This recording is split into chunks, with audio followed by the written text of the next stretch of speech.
In the landscape of modern life, each of us carries an internal auditor.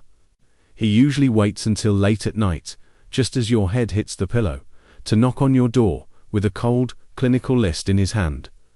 He looks you in the eye and asks one devastating question. Were you productive today? If your day was spent lying down, staring at the ceiling, or watching a movie without a productive purpose, a sense of guilt begins to rise like a silent tide. We have been conditioned to believe that a day without a measurable output is a day wasted, a day where we have fallen behind in a race we never signed up for. We have turned productivity into a secular religion, even trying to optimize our rest to make it more efficient. But there is an incredibly sharp irony at the heart of this obsession. The more we chase productivity, the more our actual sense of fulfillment seems to vanish.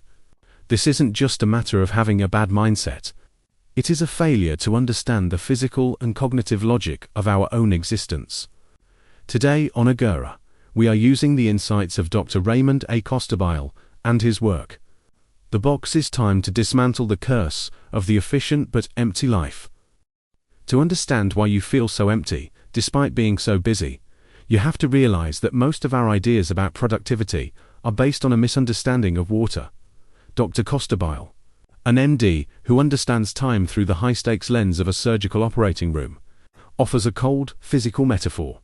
He argues that time is not an abstract concept that can be managed or stretched. Time is a fixed, immovable box. Inside this box, there are only two things: essential sand and superfluous water.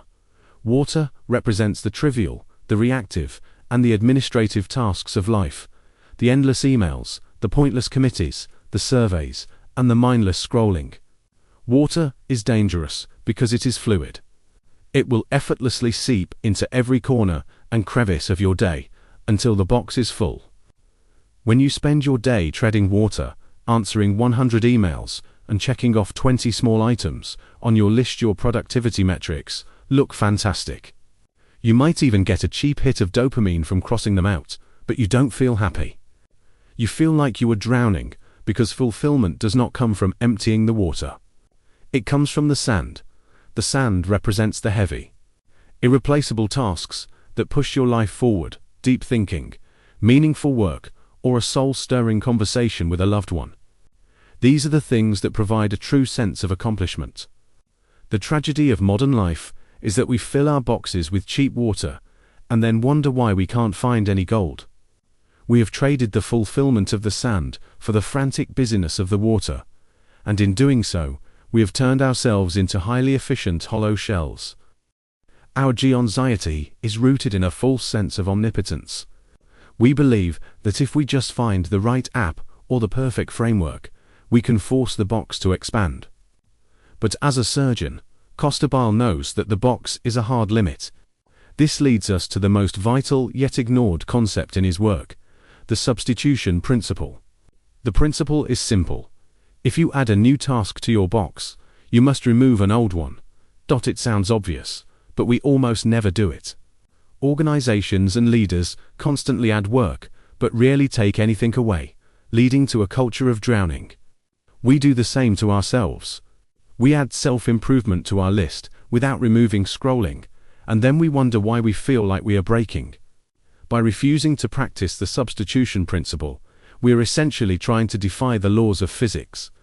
When you try to pour sand into a box that is already full of water, the water doesn't just stay put. It overflows and ruins everything else.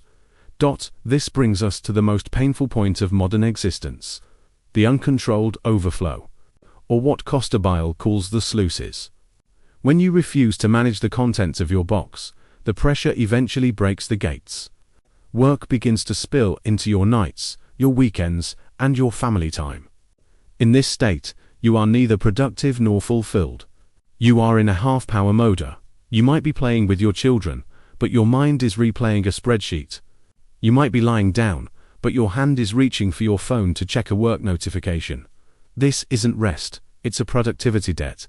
You are paying interest on the sand you didn't finish during the day by sacrificing your sanity at night.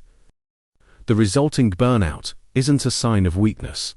It's a sign that your box has burst. To stop this cycle, We must stop equating our human value with our output metrics. We have to realize that lying down and doing nothing can actually be an essential piece of sand. It isn't a waste of time. It is the act of reinforcing the boundaries of your box. If you never allow for space, you can never put anything of weight inside. True healing from this productivity anxiety starts with the substitution principle. When a new demand arises, stop asking, "When will I finish this?" and start asking, "What am I prepared to take out of my box to make room for this?" This cold, hard trade-off forces you to recognize what truly brings you fulfillment and what is merely water poured in by the expectations of others.